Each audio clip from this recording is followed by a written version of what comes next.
God fearing, ദൈവഭയം എന്നാണ് എല്ലാവരും പറയാറ്. ഭയമാണ് ദൈവത്തിന്. അതായത് ദൈവത്തിന്റെ അടുത്തേക്ക് പോകാൻ താല്പര്യമില്ല.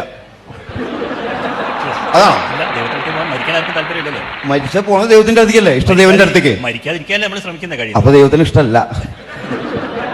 ഷൈൻ്റെ ഒരു സങ്കല്പത്തിൽ ദൈവസങ്കല്പം എങ്ങനെയാണ്, അല്ലെങ്കിൽ ദൈവം എന്താണ് ഷൈൻ? ആക്ച്വലി നമ്മൾ മനുഷ്യരായിരിക്കുന്നത് കൊണ്ടും ഈ രൂപത്തിൽ ഇരിക്കുന്നതുകൊണ്ടും ദൈവത്തിന് മനുഷ്യന്റെ രൂപം അല്ലേ? അതെ. ശരിക്കും ആ രൂപത്തിലായിരിക്കുമോ ദൈവം? നമ്മളിപ്പോൾ ഉറുമ്പായിരുന്നെങ്കിൽ ദൈവത്തിന്റെ രൂപം ഉറുമ്പായനെ.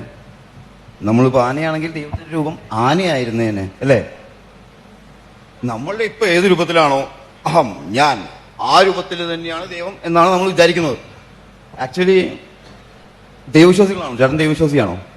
ഈ ദൈവത്തിലുള്ള വിശ്വാസം എന്ന് പറഞ്ഞാൽ ദൈവത്തിനോടുള്ള വിശ്വാസമാണോ സ്നേഹമാണോ? ദൈവഭയം എന്നാണ് പറയാറ് സാധാരണ. ഗോഡ് ഫിയറിംഗ്, ദൈവഭയം എന്നാണ് എല്ലാവരും പറയാറ്. ഭയമാണ് ദൈവത്തിന്. അതായത് ദൈവത്തിന്റെ അടുത്തേക്ക് പോകാൻ താല്പര്യമില്ല. അതാണോ? ഇല്ല, ദൈവത്തിന്റെ അടുത്തേക്ക് പോകാൻ മരിക്കാൻ ആർക്കും താല്പര്യമില്ലല്ലോ. മരിച്ച പോണത് ദൈവത്തിന്റെ അടുത്തേക്കല്ലേ, ഇഷ്ടം ദൈവത്തിന്റെ അടുത്തേക്ക്. മരിക്കാതിരിക്കാനല്ലേ നമ്മൾ ശ്രമിക്കുന്ന കഴിയും. അപ്പൊ ദൈവത്തിന് ഇഷ്ടമല്ല. നമ്മുടെ നാട്ടിലെ ദൈവവിശ്വാസം എന്ന് പറഞ്ഞാൽ ദൈവഭയത്തിൽ നിന്നുണ്ടായതും ദൈവത്തിന്റെ അടുത്തേക്ക് പോകാൻ ഒരിക്കലും ആഗ്രഹിക്കാത്തതുമാണ് അല്ലേ? അതെ. നമുക്ക് ഇഷ്ടമുള്ള ഒരു സ്ഥലത്തേക്കോ സാമീപ്യത്തിലേക്കോ എത്താനല്ലേ നമ്മൾ ആഗ്രഹിക്കുക. അങ്ങനെ ഒരു മതങ്ങളും പഠിപ്പിക്കുന്നില്ല. നന്നായി ജീവിച്ചാൽ കുറെ കാലം ഇവിടെ ജീവിക്കാം പഠിപ്പിക്കണം. അപ്പൊ മോശമായിട്ട് ജീവിക്കുന്ന കുറച്ച് ഞങ്ങളെ പോലുള്ളവരല്ലേ ദൈവത്തിനെ ശരിക്കും സ്നേഹിക്കുന്നവര്. മോശമാണോ ഷൈൻ? മോശം എന്ന് പറഞ്ഞാൽ നിങ്ങൾക്ക് മോശം, എനിക്കങ്ങനെ തോന്നിയില്ല. അപ്പൊ പിന്നെ എന്താ പ്രശ്നത്തില് എല്ലാ കേസും സോൾവ്.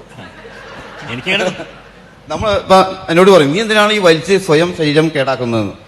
ശരീരം കേടായ പെട്ടെന്ന് ദൈവത്തിന്റെ അടുത്തേക്ക് എത്താം. ശരിക്കും ദൈവവിശ്വാസികൾ ആരാ? അതായത് ഡെയിലി നന്നായി ജീവിച്ച് ഹെൽത്തൊക്കെ നോക്കി ദൈവത്തിന്റെ അടുത്ത്, ദൈവമേ എനിക്ക് നല്ലെല്ലാം തരണേ, അനുഗ്രഹങ്ങൾ തരണേ, ആയുസ് തരണേ. എടാ നിനക്ക് ആയുസ് വേണം, അപ്പൊ എന്റെ അടുത്തേക്ക് വരുന്നില്ലേ?